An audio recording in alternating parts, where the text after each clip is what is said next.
It's good So to see you. today, yeah, you too.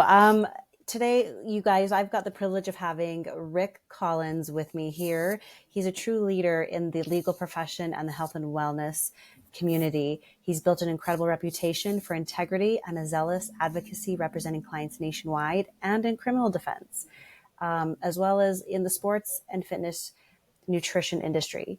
Not only is he an expert in handling complex federal cases, but he and his firm are highly recommended by peers, clients, and opposing counsel. How often do you get recommended by opposing counsel? It has happened. It's a good feeling when it does happen. Yeah, no kidding. I mean, your extensive background, not just in how you have supported this dietary supplement um, industry, which I'm a few years new to on the side of selling, producing, product development, which has been incredible for me coming from, a similar background like you've had, where you have been a competitive bodybuilder and defended a few of these well-known bodybuilders as well. I So this have. is going to be fun to dive into it. But we want to start out with when you got into law, did you see yourself going this direction with your practice? No, so I'm very fortunate, to have created a place, a profession, a vocation that's based on kind of my interests, my passions, what I was interested in before I was a lawyer. So I was as you pointed out, I was a competitive bodybuilder before I ever even went to law school. So I've walked the walk in sports nutrition. I ran a personal training business for a while. Was a gym day manager in a gym. So I've always been had that aspect, that part of my life.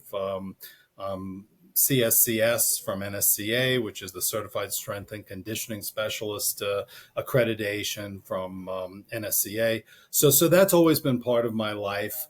I didn't really think when I was in law school that I would ever be able to kind of blend together those interests that I have with a legal career. I went to work as a prosecutor. That's where I started in my practice. So, putting the bad guys away for robberies and, whatever kind of crime you can imagine from the lowest levels to serious felony cases. And then I went into private practice in 1990. And I guess timing is everything in life, right? And the year that I went into private practice, Bonnie, is the same year that the United States Congress decided that anabolic steroids would become controlled substances like heroin and cocaine and methamphetamine and all the other drugs, narcotics and other drugs of abuse. So, having my background in the community of people who were fit and, using whatever enhancing substances, whether it was legal ones or illegal ones, I became kind of the person who was contacted when people started getting arrested or in trouble or having questions. Suddenly steroids are like heroin or cocaine. What does that mean? What does that mean for me as a bodybuilder or as somebody who goes to the gym or a recreational athlete?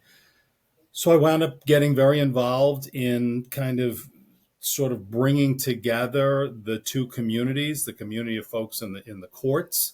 Many of the officers and agents who were enforcing the laws didn't really know too much about anabolic steroids. The prosecutors didn't, other criminal defense lawyers didn't, the judges didn't. And so I was a kind of the bridging that gap of information between the communities in the trenches, in the gyms, and the folks in the courts. And that just exploded the practice. And over the years since I've been in private practice, I started out doing bread and butter criminal defense, and little by little that became less and less until now. Virtually everything I do is kind of where health and fitness meet criminal or regulatory law. I like to say I'm the lawyer for the fit and jacked. So if you're either fit or you're jacked Or you're or you're Jack. both, You yeah, are the guy. I'm kind of the guy you have on speed Mm. dial, and I love what I do. I've gotten to represent a lot of people in the sports nutrition industry. So people who are making creatine or energy drinks or beverages or dietary supplements. I represented Sylvester Stallone's nutrition company back when he had a Yeah, nutrition I company. saw that. I've gotten to meet almost every famous celebrity bodybuilder and powerlifter and strength athlete. Um, the first time I met the governor, well, he was before he was the governor of California, was Arnold Schwarzenegger Yeah. back in 2002. So it was before he was ever governor. And having grown up at the time when he was kind of at his competitive peak, he was an icon to me. It was like larger than life, and so I had the chance to meet him in a private meeting at the Arnold Classic a number of years ago. And I was so nervous. My hands were sweating. I was meeting this iconic figure, legendary figure, and suddenly he comes walking out, and I'm face to face with the Terminator, with the That's guy who right. killed the Predator, right? And so I'm looking at him, and he puts out his hand, and through the years, for friends, I had done a little impression of him, Okay. just as a goof. And I guess in my nervousness at the moment, it just sort of bubbled out. Did it? And when they introduced us, his hand went out and my hand went out, and they said, "Arnold Schwarzenegger, this is Rick Collins. Rick Collins, this is Arnold Schwarzenegger." And I said, "It's super fantastic to meet Oh, you." oh And his goodness. eyes got wide. He's like, "You do an impression of me?" I'm like, Yeah. "Yeah." He goes, "Ah, it's good." And so he laughed and I laughed. And about a year later, I actually had the chance to spend a whole afternoon with him in his office on Shotzi on Main above his restaurant. And it was just awesome. So I'm very lucky, very blessed to be able to have the practice I have.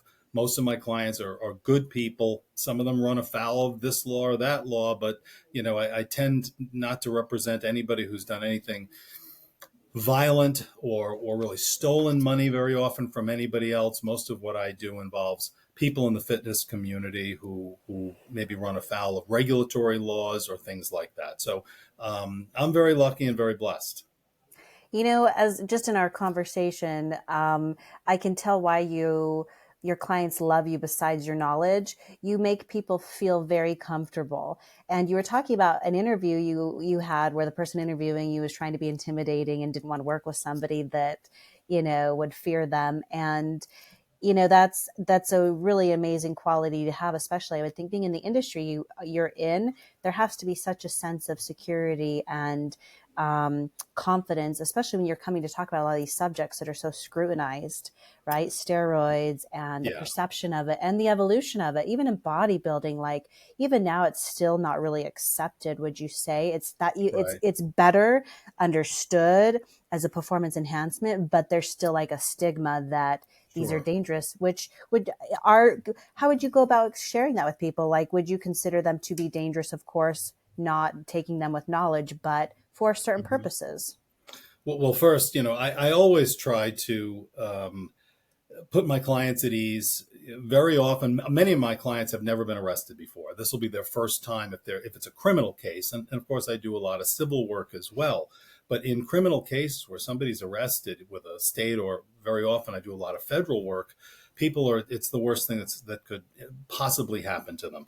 And so they are very nervous and very frightened, and they don't know what it's going to do to their potential employment future and their family. And so, yeah, I always try to treat clients the way I would want somebody in my family to be treated, and I've always applied that to my practice, and I think that's helped in a big way.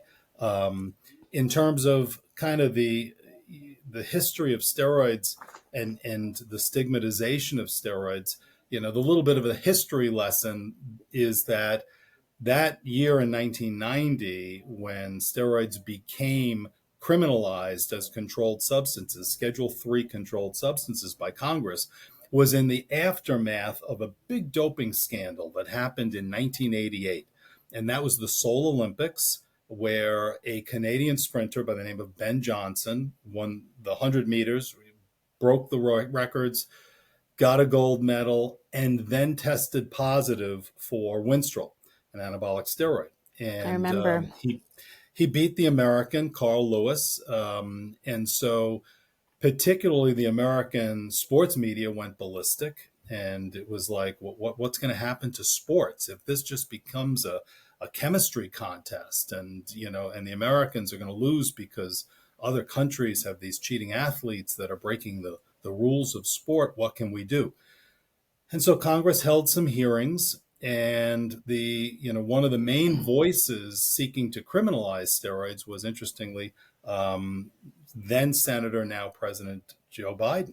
And so there was a big push to try to take steroids and lump them into this same control act with traditional drugs of abuse and narcotics. Um, and the main push was by folks in sports and the sports media and sports organizations who wanted Congress to kind of do the work of policing their sports for them. Interestingly, the folks from the governmental agencies who were also called as witnesses, DEA, FDA, National Institute on Drug Abuse, and the American Medical Association, all groups that you would think would have people who would have something important, relevant to say about whether steroids should be Schedule III drugs. All of them sent witnesses to testify, do not do it. Steroids don't belong in the same law with crack and with meth. But Congress disregarded all of those experts, went with the requests of the sports communities, predominantly because of this cheating in sports aspect. Obviously, there's a secondary argument about safety, and like you may have alluded to, there's no safe drug if by safe we mean there's never going to be a side effect in any person who ever uses them. There's Right. no drug that exists that does that, right? Every drug has side effects, and very often the devil's in the dose, right? The difference Right. between a medicine and a poison is the dose. So a little bit of red wine at night, Bonnie, maybe it's good. Has a resveratrol, some flavonoids. Alcohol thins the blood. Maybe cardioprotective. 2 bottles of scotch a night, and very quickly you're going to see some serious medical problems. So that's all true, but that's really not why steroids were treated this way. It was because of this cheating component, and I think that the stigma of cheating, of that sort of unethical component, that link of steroids to that kind of behavior, has really poisoned the well of how the public and the courts and the medical community kind of see anabolic steroids. And I don't think steroids have ever have ever really escaped from that stigma attached to them by that association in sports. When we met at the event in I can't, it was in California, I think, when at the What's Up event where we go to network with everybody in the supplement Yep. industry. Yeah, Natural Products Expo. Yep, natural products. Thank you. What was interesting about running into you there and meeting you was it brought to the awareness to me how important it is when you're a new brand and these ingredients that are being put into some of these products.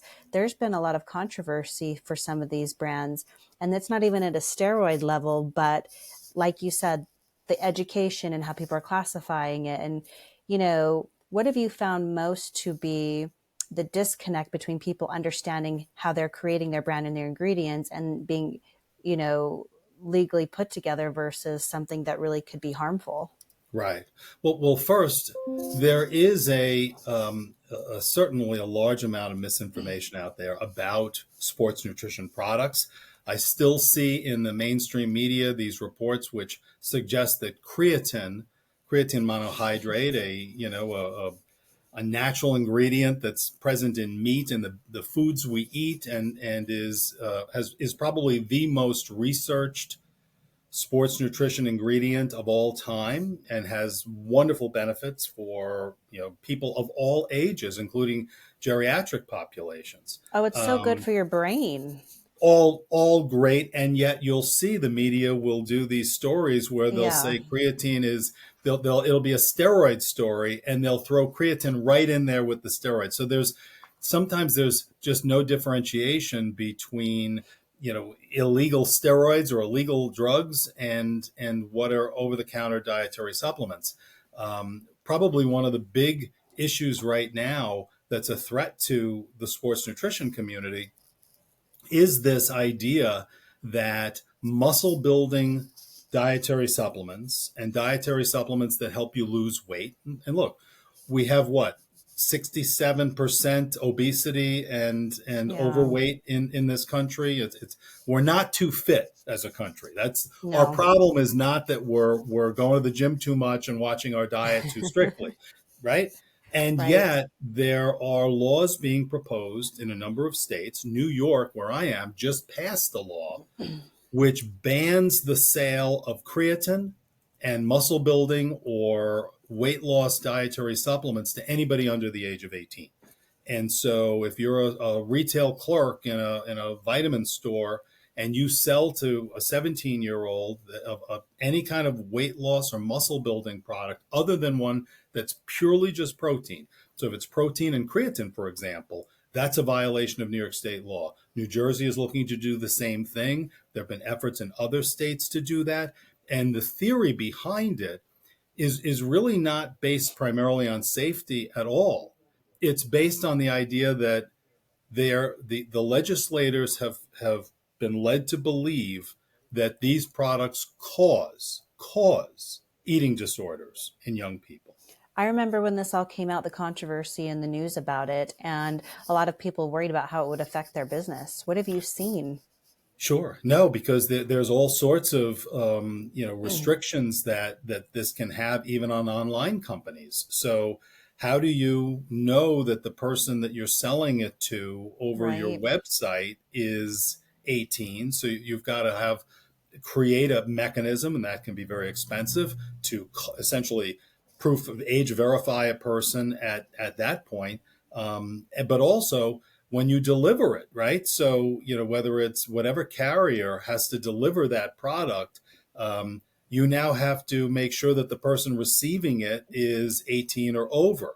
And most of the commercial carriers are capable, they have an infrastructure set up for 21 because sometimes they deliver alcohol, right? You can have wine Right. delivered to your home, and somebody's got to be 21 or over to accept it. But 18 is not what it's built for. And so there's all these different, potential, a cascade of issues that will make it more difficult and ultimately perhaps more expensive for consumers because of these laws. And as you probably know, Bonnie, when you really look at the evidence, and I'm actually doing a panel on Tuesday about this, when you really look at the hard evidence connecting these supplement products to Right. eating disorders, maybe there's an association. Maybe somebody who has an eating disorder may choose to use a weight loss product. I get that, but that's not cause. That's No. completely reversing Right. what's What going do on, you call the right? cause? Wouldn't you say it stems from something not external food wise, right? It's got to be emotional or thought provoked. I think all disorders, including eating disorders, are multifaceted. They're Yeah. complicated. There's issues of external issues. There's internal issues, and to sort of dumb it down into saying this product Was caused it? this problem is really does a disservice to the complexity and reality. Certainly there are teens with eating disorders, and we should do something to try to address those issues. But this isn't it. Right. I mean, I've got a teenager myself, and, he took a pre workout that was given to him through a friend. He had no idea what he was taking. I just said, why didn't you just ask me? But the amount of stimulants that were in that pre workout that were sold, I could see protecting a youth or someone from a high caffeinated, overstimulant, but not something that wouldn't impact your neurological senses or, that's more tissue building. But anyways, it's interesting being a mom and hearing these things and having you talk about it. Which brings me to my next question. As someone who's contributed to chapters and textbooks, and you've written extensively for a variety of, magazines, what do you think the general public should really understand about dietary supplements and what's overlooked, and where are the best resources to really validate your information? Because with all the social media influencers and everybody is selling something on TikTok or Instagram, people are more likely to believe this influencer who may not be the most educated in what Right. they're presenting. Right. Right. Well, First, I guess what we read in the media or hear very often is that supplements are unregulated, that there's no regulations in the supplement industry. And that's false, right? Supplements are regulated. There's lots of ways in which they're regulated, but they're not regulated like drugs are, right? So drugs are regulated where if I want to bring a drug to market, I've got to put it through phase 1, 2, 3 clinical trials, do a new drug application, and ultimately get the FDA to approve my drug product. So by the time it gets to the shelf, it's gone through all of those hurdles and FDA has given a green light to it. If we were to do that with every supplement product, look at the prices we pay for prescription drugs, right? So that should Right. give you a hint of what it would be like to buy a bottle of vitamin C if it had to go through that sort of rigor. And so the US Congress, when it enacted a law in 1994 to allow supplements to be regulated as food, not drugs, and but to have higher regulatory hurdles than ordinary food. And so supplements are regulated in many ways by both the Food and Drug Administration and by the Federal Trade Commission, which looks at the claims that are made. So if a company says this will, have a drug-like effect, let's say it'll cure your heart disease or it'll make your cancer go away.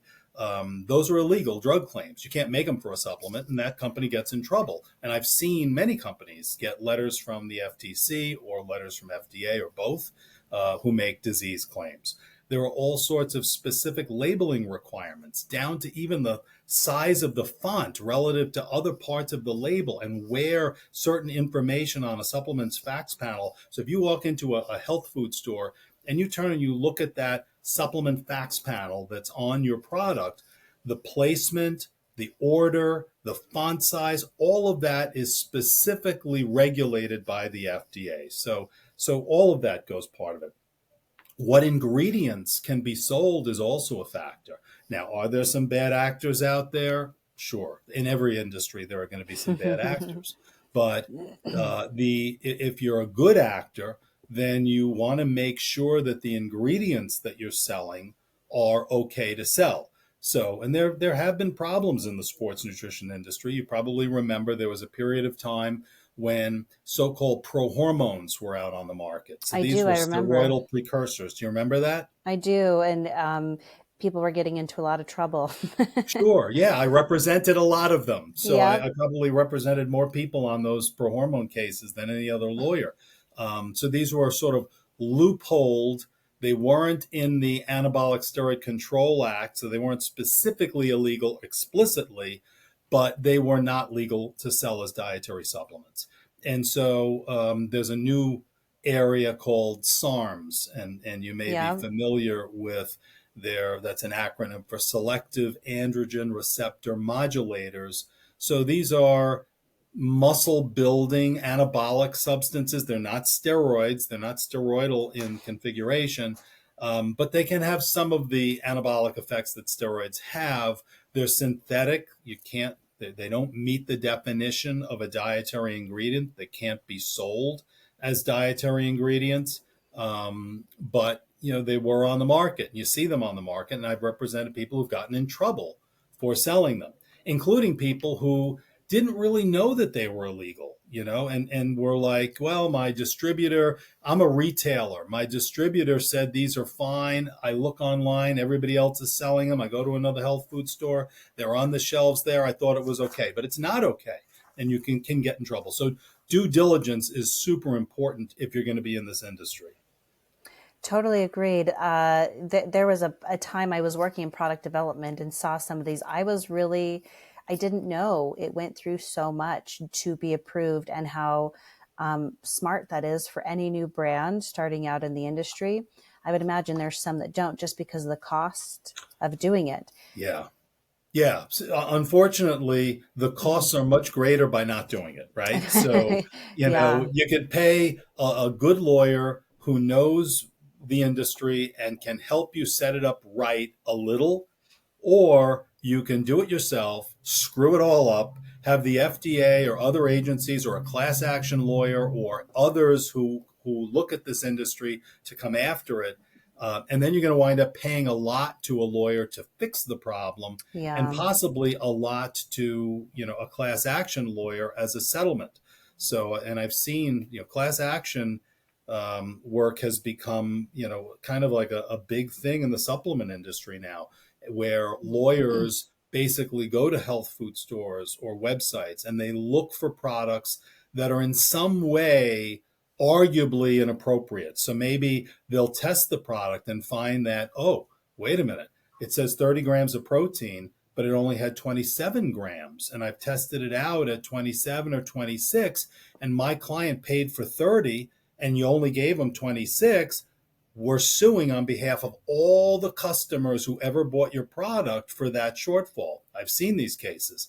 I've seen cases involving website compliance. So if a visually impaired person goes to a website, tries to buy your product, and the website is not set up to be accessible to a visually impaired person, a class action lawyer sends a notice to the company and says, my client can't see, went to your website, tried to order your product, and did not get all of the information that a sighted person would have had. So all of these things are ways that you want to make sure, if you are jumping into this industry, it's not like selling jeans or shirts where, you can sell it and there's no real regulatory components to it. What happens if a customer takes your energy drink, your fat burner product, and then calls the company, the number on your bottle, and says, my heart is racing. I'm on the way to the hospital. I don't feel well, and I just took your product. You need to have standard operating procedures for how to deal with an adverse event like that. So there's all these ways in which the industry is regulated, and it's important for any company that's in sports nutrition or in natural products, other dietary supplement products, to really get legal advice on the front end rather than finding out on the back end.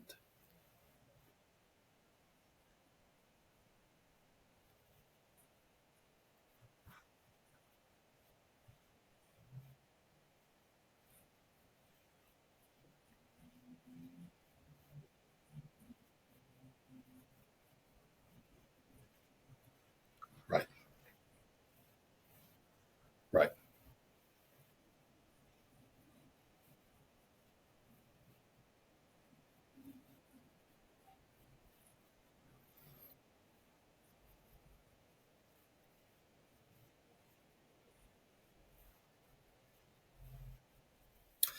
So, everything is a problem when it becomes a problem, and not a problem until it is, I guess.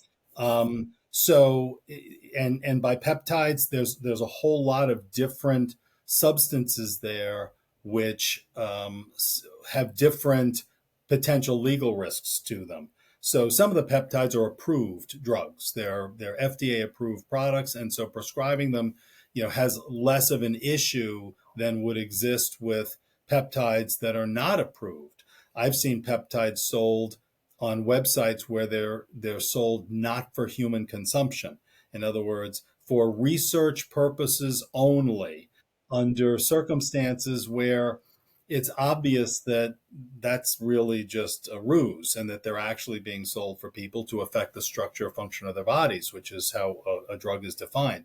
And so in those situations, I've represented clients who were charged with fraud and the fraud is on the Food and Drug Administration, because you're saying it's a research chemical not for human use, but you're shipping it to a college dorm, ordered from a website, ordered from an email address called youngandjacked at Gmail. And, You've got to go get a small. money order and you have to mail it, Right. and it can't be So, like, so you get the idea. So I see yeah, a lot of that.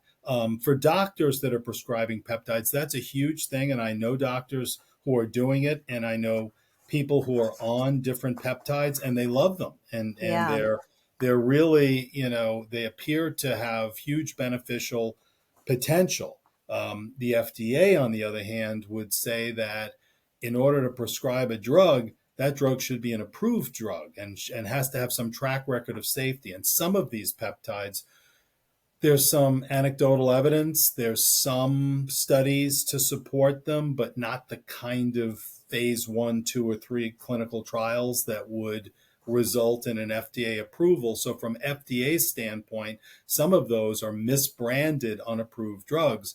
And if a physician's prescribing them, that physician should want to look also at their malpractice policy, because very often there's an exclusion for prescribing unapproved drugs, which would mean that if somebody, for whatever, and maybe these drugs are super safe and there's no issue, but if somebody claims they had an issue with one of them or actually does have an issue and they sue, and the doctor says, well, I'd like my insurance carrier to cover this claim, the insurance carrier may very well say, well, look at this provision, we're not covering you for this, so you've got to hire your own lawyer and pay your own settlement if that's where it goes. So protect yourself and do it right the first time. There you go. Great advice.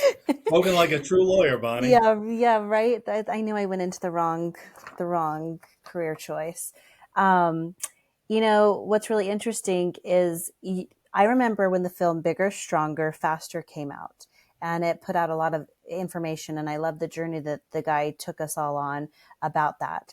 How do you think the media representation of that in the supplement industry, like, created for the public since then, when that came out?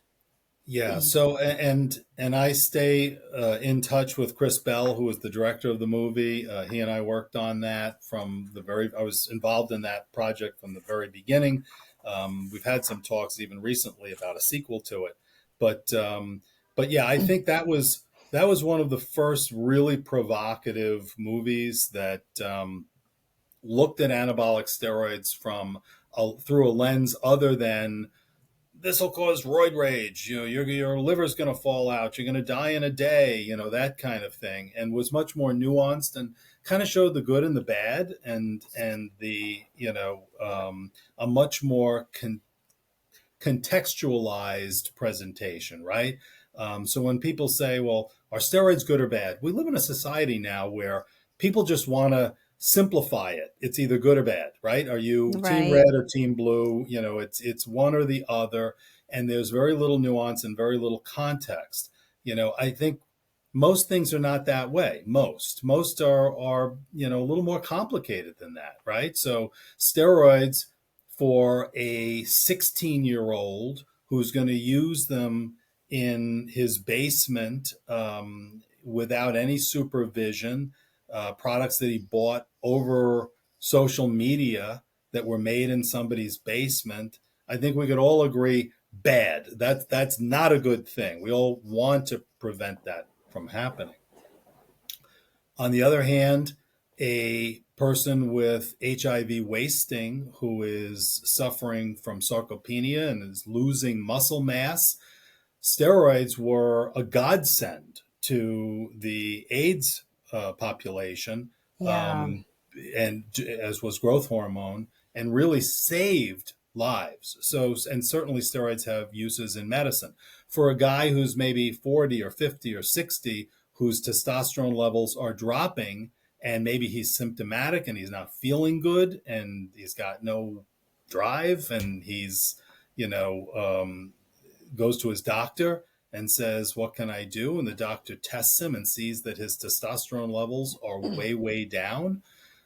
Testosterone, which is the primary anabolic steroid, right? The granddaddy of all the synthetic Yeah. anabolic steroids. So that can be great for that guy under a doctor's supervision.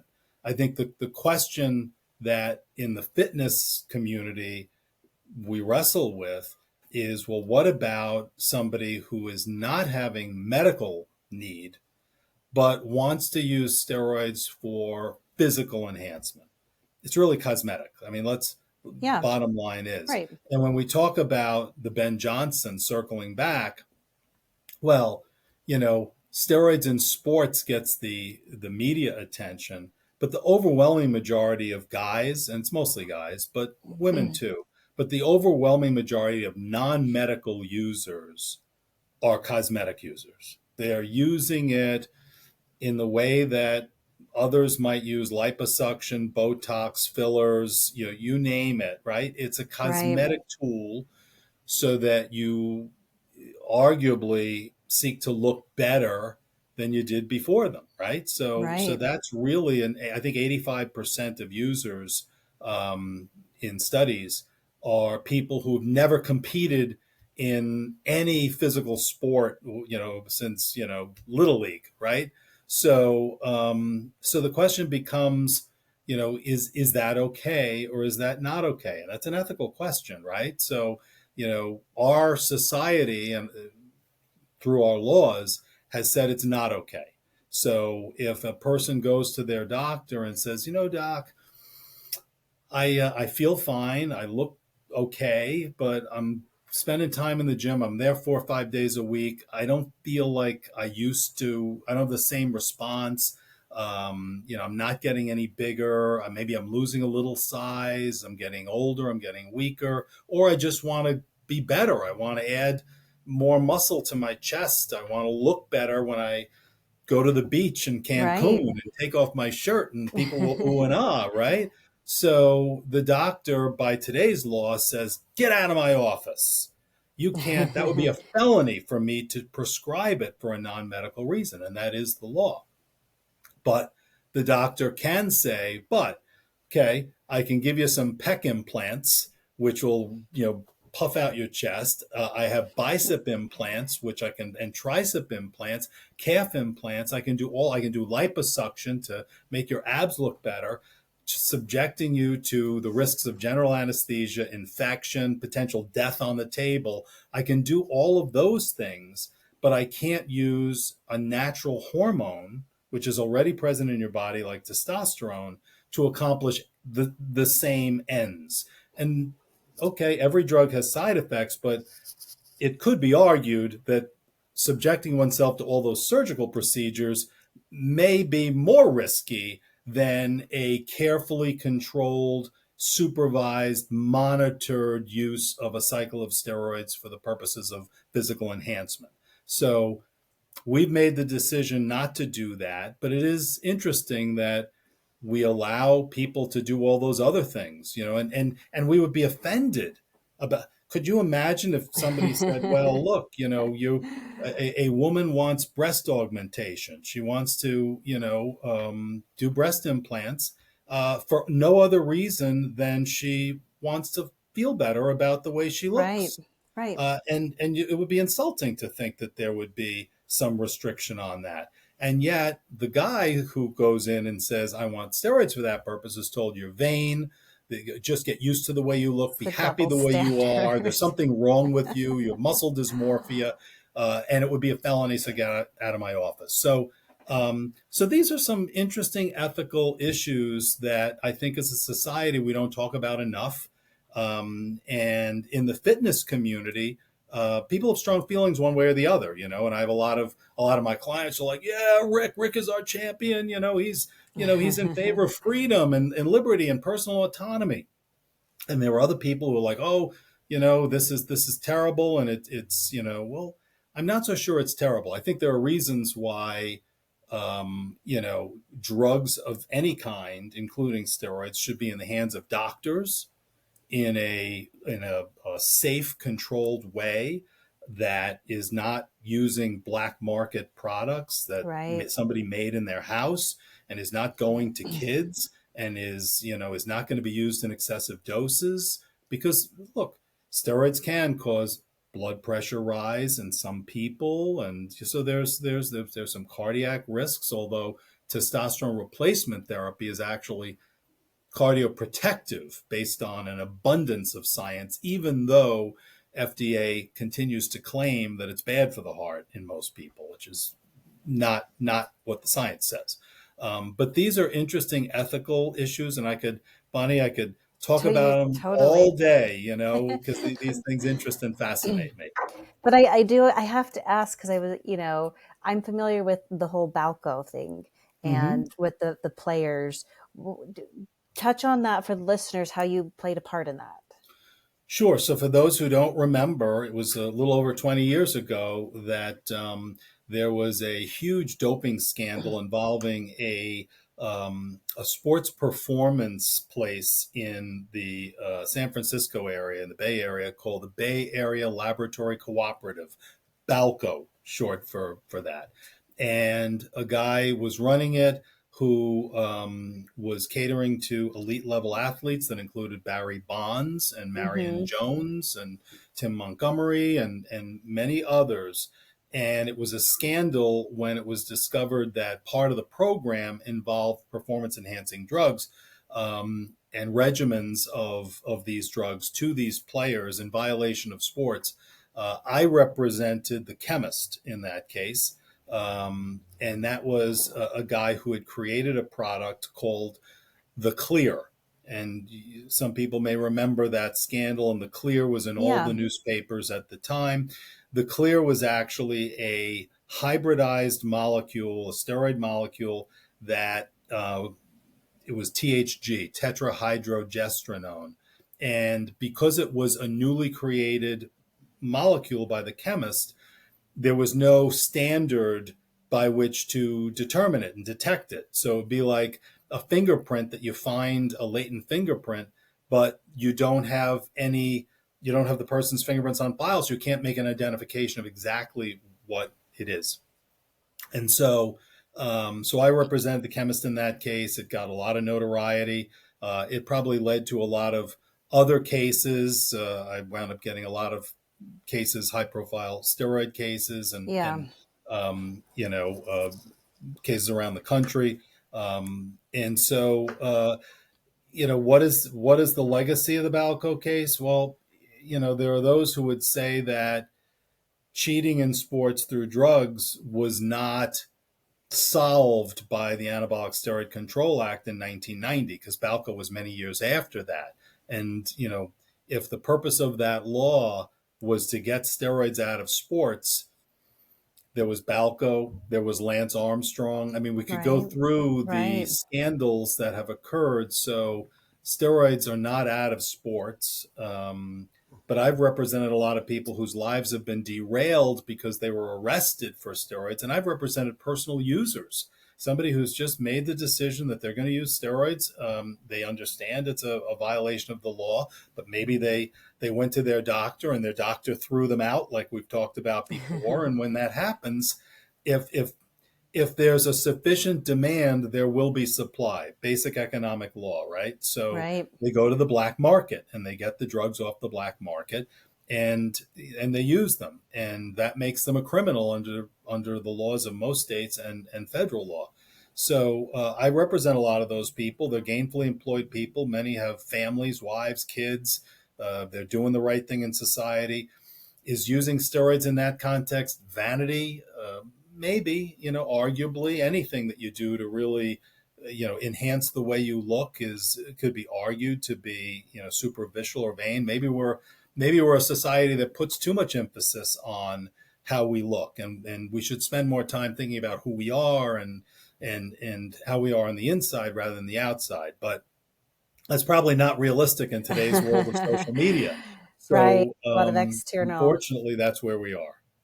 Through the years of your experience and the type of people and the variety of cases you've had, I would imagine, and I personally would think, if it was me, have you ever thought, gosh, is this person really innocent, and you still represented them based off of like a personal ethical reason? Like, have you ever had that, and then, or been in the middle of something in one of your cases and thought, gosh, they're guilty, but I still have to represent them as innocent?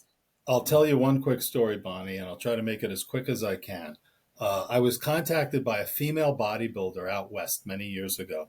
Um, and she was arrested in a Western state for selling one single vial of testosterone cypionate to a snitch, an undercover guy Mm-hmm. working for the feds or for the state. And she's like, I didn't do it. I'm 100% innocent.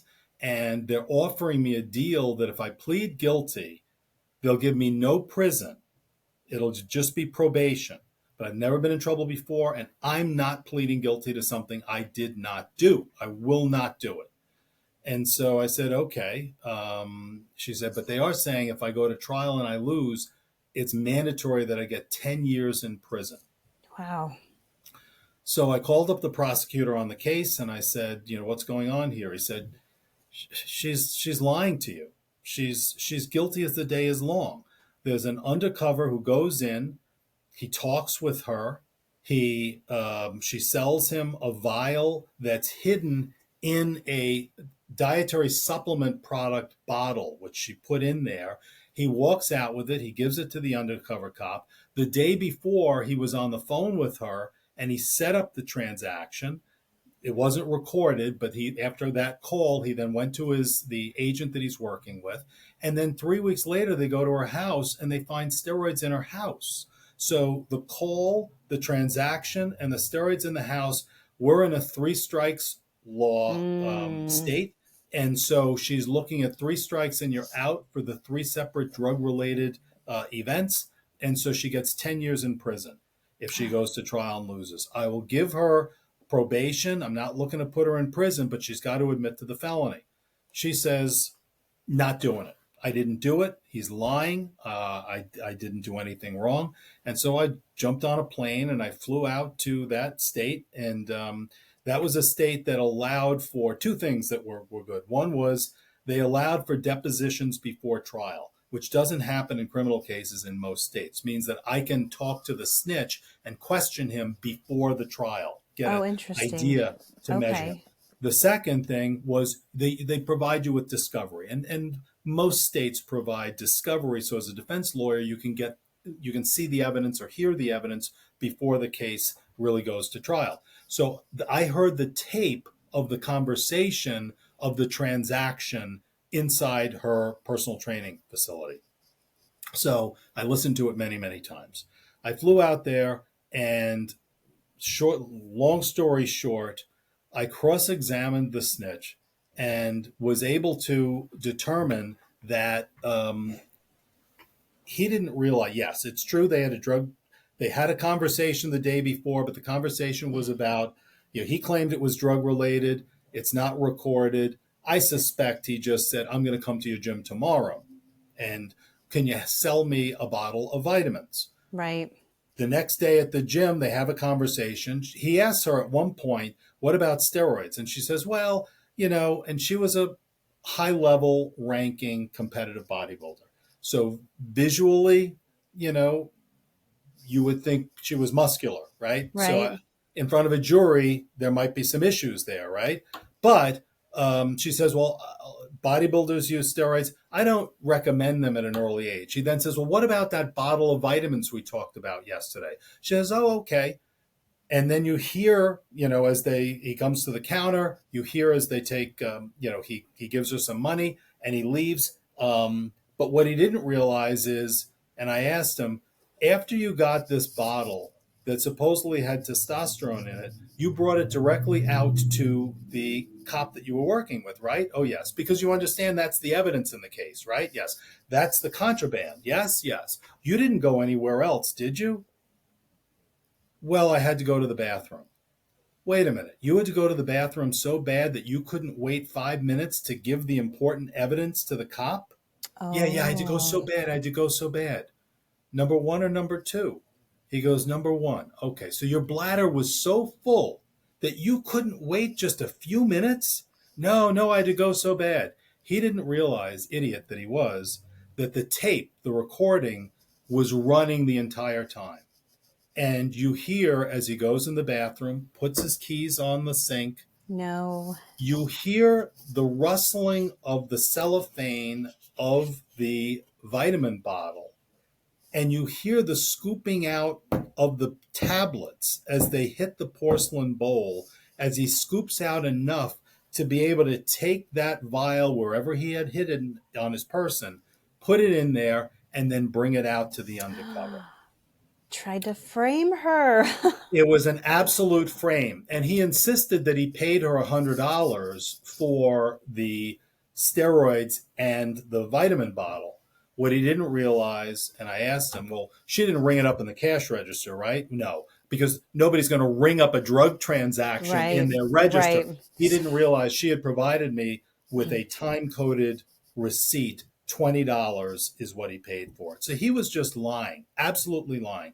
And in there are moments as lawyers that we're so grateful to have the skill set that we do to be able to uncover a frame like that. I mean, she was an absolutely 100% innocent person Right. who could have gone to prison for 10 years for something that she didn't do. And we remain friends on social media all these years later. And I she, love that. she's expresses thanks to me all the time. And the steroids in the house were not hers; they were her husband's. He was a competitive power lifter also, and that was a personal use situation anyway. So the prosecutor, after all this came out and it was clear that the confidential informant was lying, looks at me and says, "Would you take a misdemeanor?" I said, "Okay." Now, let me explain how this is going to go. You're going to dismiss all of these charges, and I'm going to go try to convince her not to sue you for the insanity of this case. And he goes, "Okay, I could live with that." And that was the end of the case.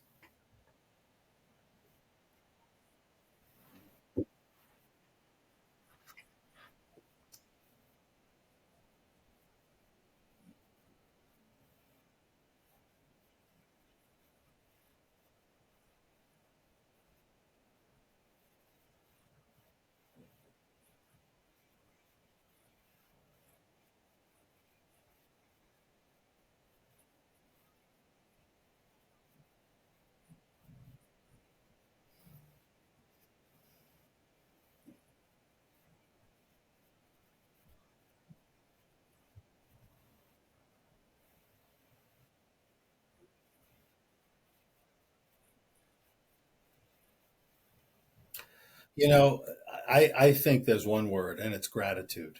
I think we wake up in the morning and we're grateful for what we have. Life is about kind of balancing sort of the gratitude for what you have and the desire to have more, right? Because if you're completely happy with everything in life, then you become complacent and you really don't do much. On the other hand, if you're constantly looking for more and you're never happy, and there are people who are just never acknowledging what they have, it's always what they don't have.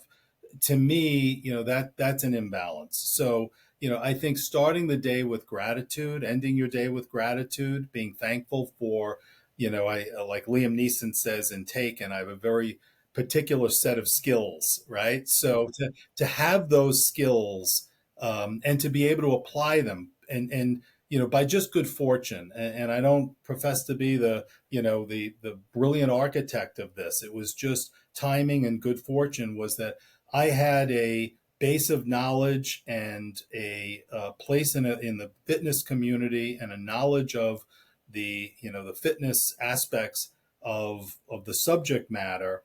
And I also had from 5 years as a prosecutor and years as a criminal defense lawyer the skill set to be able to know how to use that knowledge to benefit a client in a courtroom proceeding, whether it's civil or criminal, to have that, to be fortunate enough to have that combination. And through the years, I've tried to find a protege to, at some point, and many years from now, I may decide I want to spend more time. I don't want to be Rick Collins anymore. I want to, just enjoy myself. And but it's hard to find somebody with the passion, the knowledge base who wants to do it. There's probably more lucrative areas of law. I try to make my services affordable to those who need it. But I get up in the morning, Bonnie. I'm grateful for the life that I have. I never really saw that this would be what it would be like in law school. Maybe I thought I'd be a bread and butter criminal defense lawyer or maybe a prosecutor for a career. This was way better.